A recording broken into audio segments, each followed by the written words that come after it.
Hi there. Welcome to COM 201. What we're going to do in this presentation is to give you a brief introduction to the course. The first thing that we're going to look at here is an overview generally of what the course is about, the kinds of things that we designed the course around and what our primary goals are. The second thing I want to talk about with you is the challenges that come with a course that is primarily based on writing, and the payoffs, plural, of a course like this based on writing. Third thing I want to talk about, which I'm sure is top of mind for you, is tips for doing well in this course. And then finally, I'm going to give you an introduction to your first major writing assignment, which is called the personal writing assignment. So let's get started. So what this course is about, generally this is a standard college level introduction to communications. We've put the word communications in italics to try to emphasize that communications embodies a lot of different skills. What are some of those skills? You can see here it's far more than writing. Communications involves being able to read critically, to be able to write clearly and persuasively for different audiences, to be able to take the full opportunity to revise your work when you're given that chance, being able to respond constructively to others, and I should add to be able to offer constructive feedback to others, being able to use research effectively, and that means conducting research, integrating it into your own work, documenting it correctly, using it persuasively. All of these things work together symbiotically towards the end goal, which is being able to communicate in a professional manner. That's where we are coming from in terms of the design of this course. Being able to communicate in a professional manner. However, there are challenges that go along with that. One of the challenges is that to write well is hard. It's very hard. It has always been hard, and it always will be. So there have been a lot of technological changes along the way. We don't write on paper anymore primarily. We write on screens. We have spell check and grammar check. We have Google and so on. But the act of creating something from nothing, sitting in front of a blank screen, sitting in front of a blank piece of paper, and taking something of your own thoughts and putting it into words is just hard. And no technological advancements will ever change that. Now, writing well gets a lot easier if you're prepared for it. If you've given yourself sufficient time to do what you need to do, if you've thought about what you're doing ahead of time, if you have a sense of organization, all of those things. Here's where we get to the payoff of learning to write better. First of all, we see a strong connection between writing well and thinking well. And what we want to say about that overall is that writing and thinking well will give you a massive advantage. We're not just thinking about in school, although it will give you a massive advantage in school, but let's think beyond school into your professional life. And that's where we'll see a huge payoff.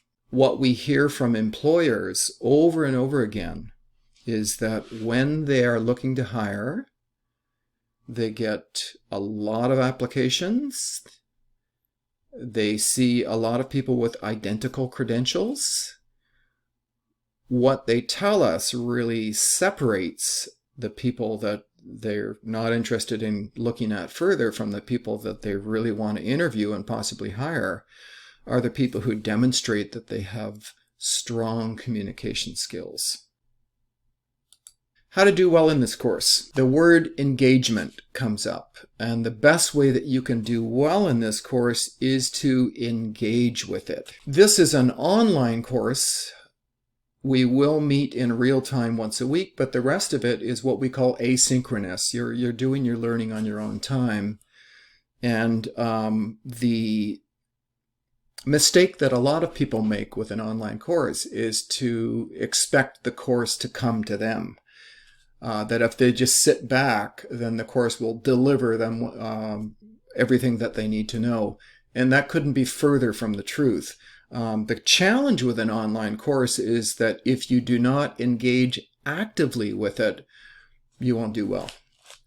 What does engagement mean in this course? It means reading everything that you are required to read. And by the way, you do not have to buy a textbook. And there isn't a lot of reading, but it's reading that you must do weekly, by the way. So completing reading, completing all tasks and assignments, asking questions. Just skipping back to the tasks and assignments, there is not a single week in this course when you will not be completing some kind of task or assignment. It could be a draft of an assignment. It could be a discussion board posting. And by the way, your first one is next week, week 2, and so on. So there will be something ongoing. Ask questions. I am always available to answer questions. I can be reached very easily by email. If you want to meet with me one-on-one, we can do that. We can arrange a time and we can speak over WebEx video. The second point we want to say here about doing well is don't expect success if you don't engage with the course. It's kind of like that thing that Wayne Gretzky said years and years ago about hockey. You never get the goals for the shots you don't take. You don't have to be a genius to get a really good mark in this course, but you can also very easily fail this course. So, what do we mean by that? If you engage with the course, you complete all of the writing, you don't miss stuff, you don't forget stuff, you can do really well in the course. And that's my hope for you, that you do really well. If you start missing stuff, you're not dialed into what's going on, you're forgetting assignments, you're forgetting to complete discussion boards and so on, it's surprisingly easy to fail the course. What we have done with this course is to build in opportunities to get feedback on your work. So each of your assignments is done in multiple stages, in drafts, and we're trying to teach you the high value of taking full opportunity to get feedback and then to do something about that feedback by revising your work. I think some people come through the high school experience having learned to do the least possible work to revise something that they've written, and that's unfortunate. We're trying to work on the opposite side of things to really maximize that opportunity to revise your work. Now, the other thing about not just this course, but looking at all of your courses together, is that a crucial indicator of your success will be your ability to organize your time. Take all of your courses together and map out your due dates, whether you do that electronically, Google Calendar, whatever, you do it on a whiteboard in your room, whatever it takes. Organizing your time also involves a certain amount of self-discipline, and I think that's a crucial skill. Now we want to give you a brief introduction to the personal writing assignment. What we're asking you to do for this assignment is to answer some questions about why you came to Fleming and why did you choose the program that you're in. So this assignment is an opportunity to reflect on your choice of program. What we want you to do in writing this assignment is to focus on the things that really matter to you, that are important to you. By the way, some of you may have gone through high school with teachers who told you that you are not to use the first person singular, I, in writing. And you can put that aside because there's no way to complete something called a personal writing assignment without speaking in the first person singular. I chose to come to Fleming to study whatever it happens to be. And here's why. even though you will be submitting this assignment to me, what I want you to start thinking about for all of your writing in this course is to think about writing for a public audience. And if it helps you, let's say that public audience is that of your classmates. In fact, there will be lots of opportunities built into the course for you to look over one another's work. Research is not required for this assignment, okay? Because it's a personal writing assignment. All what we are asking you to do is to examine the thinking that led you to Fleming College and the thinking that led you to choose the program that you're in. We'll do this assignment in 3 stages. The first stage is actually taking place next week. For your first discussion post, we're going to ask you to put out some of your ideas for how you'll approach that assignment.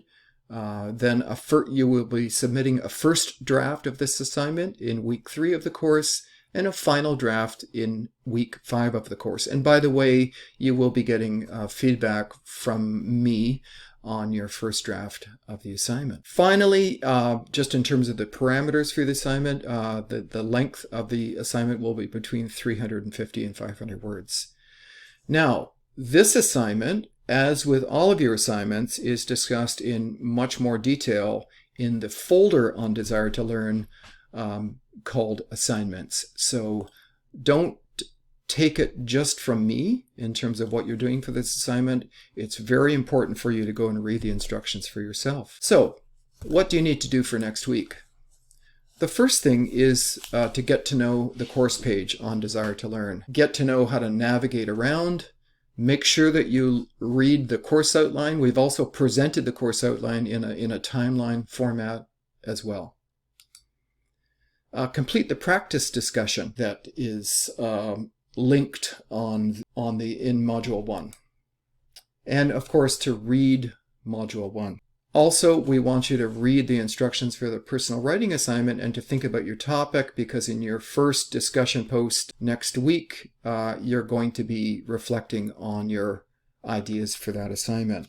At this point, let's go over to Desire to Learn and have a look at the course page. So what we're doing here is we're looking at the first page, the opening page of the course page. So what you'll see every week is what we call a news item, and the news item will link you to the things that are important for that week. So what we see in this news item is that we've got a link to the course outline. So if you click on that, that will take you to the course outline and the timeline view of the course outline.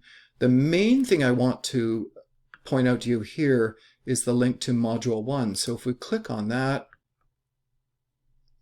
so here we have Module 1. You can see that it's very short. It's a page to read, gives you an overview of the course, and we also have the link to the course outline again.